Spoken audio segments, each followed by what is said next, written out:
Hi, Kamina here again. I wanted to make a video not about locks or anything. I like taking things and improvising on it, making something that might be expensive or inexpensive or whatever, and making different things out of it. Okay, like for those of you who have bamboo, you know how after a while it can, the base here can turn yellow. You've seen where it turns yellow, gets real mushy, starts smelling. Well, this part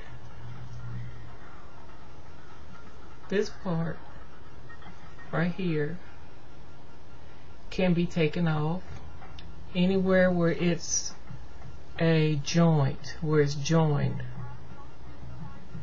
Like right here, it can be snapped off and put in water.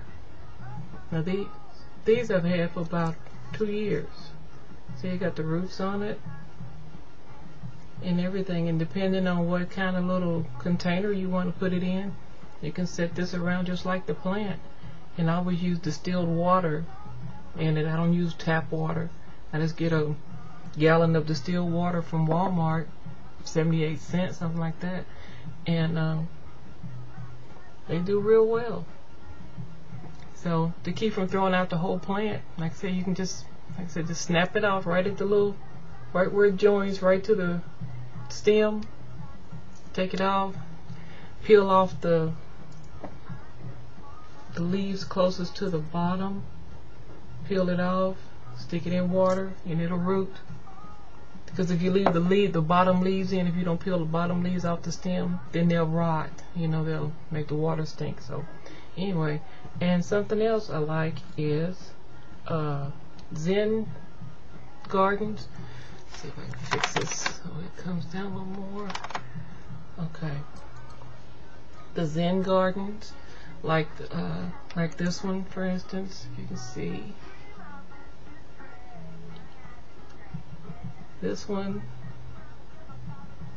I got at Dollar Tree. It came with the frame.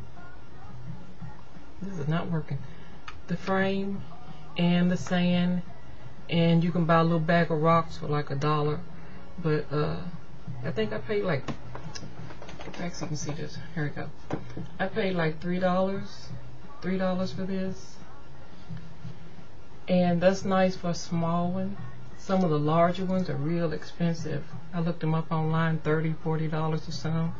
Depending on where you go, you might be able to find it for $20. But this one I made,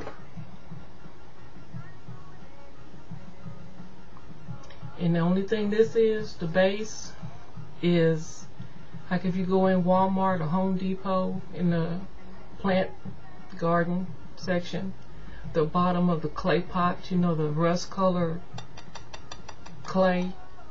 Well, this is the bottom. You have the pot, and then you have the tray that you set the pot in to catch the water. Well, this is the tray. You can get it about maybe $2, and can't turn it over good. But that's all it is. If you can see, you can tell by the rids that this is just a flower pot tray, and sprayed it with black acrylic paint or whatever color you might want to use. Just spray paint it, let it dry. The sand, you can get sand from a dollar store, Walmart. You can use aquarium sand. You can use the little aquarium rocks because they're real fine, real small. They come in all different colors. You can get a bag of the rocks at the dollar store or something for $1 for a bag of them, and you just arrange them the way you want to. And because I had gotten the smaller one, I had the rake, and it's just kind of soothing sometimes to just kind of take the rake and make the designs in the sand and then arrange your rocks, kind of like a Zen. Well, it's a Zen garden, so it's like peaceful, kind of take your mind off of things. If you don't have if you decide to make it yourself and you don't have the rake, I don't throw anything away. The plastic forks that come with your food, you can do the same thing. It's got the tines in it. And you can do the same thing with your little plastic fork. Make your designs in your sand. Same thing. Also, if you want to add a little ambiance to it, you can get these at Pier 1. You can get them at Walmart. They're nothing but tea light holders. Come in different color, clear, blue, red. I don't know about any other colors. I'm sure they got them like amber, stuff like that. You can take it. Let me get it right. You can like set it. Move your rocks or however you want it. Sit that in there. Put your tea light in there. Light it. It look real nice on the table. Something like that. And you don't have to worry about anything's flammable. Nothing here is flammable. It's sand and it's rocks and it's a clay pot that's been painted. So, how simple is that? So, let's see. I think that was all that I want to talk about that.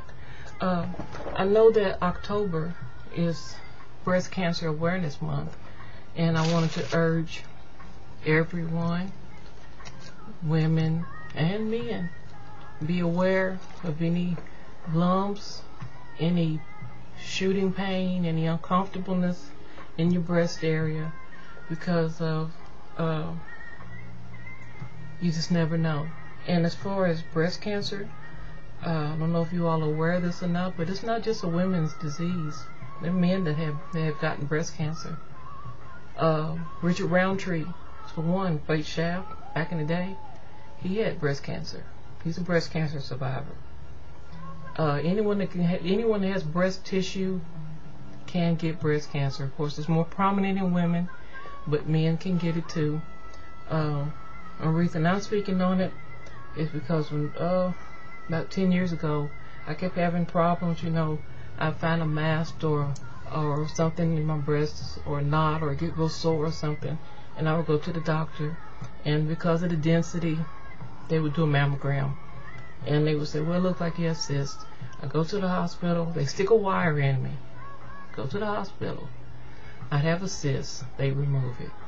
Maybe 3 or 4 months later, same thing. Go in, they remove it. Then one time I went in with the wire in one. Doctor did the surgery. He said there were so many cysts that he couldn't even remove them all. So this went on for about 1.5 years. Just keep going back and forth to the hospital, back and forth. Come to find out that it does run in my family,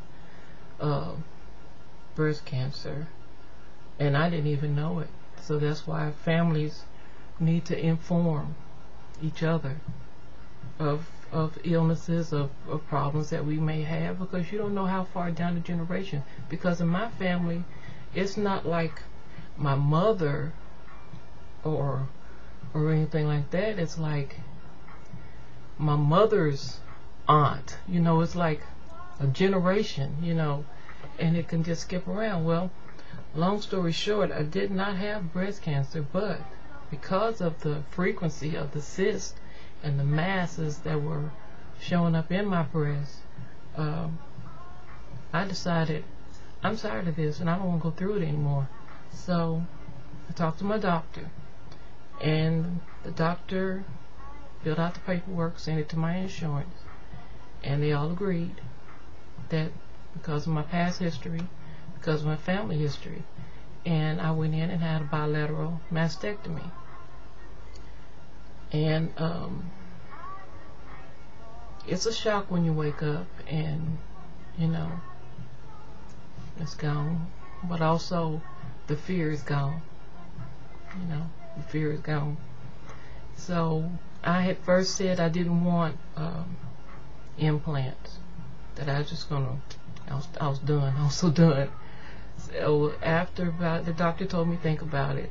So after about a month of feeling so odd in my clothes, not because I wasn't a flat-chested person, and it just took away my femininity. I just didn't feel like a female, didn't feel like a woman with it. I know it's vain, but so anyway, I had the implants, but I told them I didn't want anything big, so I just got what is equivalent to an A cup, between an A and a B, just very small, and it's not silicone, it's saline. I have saline implants. I even had complications after that. About a year and a half later, it started hurting to move my arms, to stretch. It was tightness and hurting in here. Went back to the plastic surgeon and found out that I had built up scar tissue around the implants. Now the first surgery, the breast removal, I was up walking the halls the same day that I had my mastectomy, and the nurses and doctors couldn't believe it. You're not even taking your pain medicine, you're not hitting a drip, you're out here walking. And when I went back and had the implants put in, no problem. But when I had to go back in and have those implants removed, and they had to scrape the scar tissue out and then reinsert the small implants, I've never been in so much pain in my life. That's the first time I've ever, in all the surgeries and everything I had, I took everything for pain that they could give me. That was a lot of pain, but that's been about 7 years ago. Also, might I add, the first doctor that did my implants immediately after my surgery was not the same doctor that cleaned it all up and redid it. The second doctor was military. He was an old military doctor.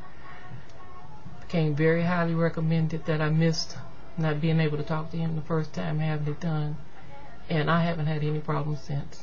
No problems since.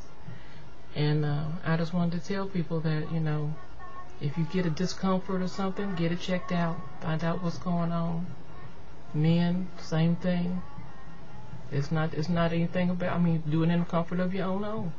Tell your buddies about it, If you got the kind of friends that you can talk to and be serious about, this is no joke. Check it out. Anything you don't feel right about up there, go to the doctor. Don't be ashamed. Go to the doctor. So that's all I wanted to say. I know this has been a hodgepodge of all different kind of things, but I just wanted to get that information out there. So until next time.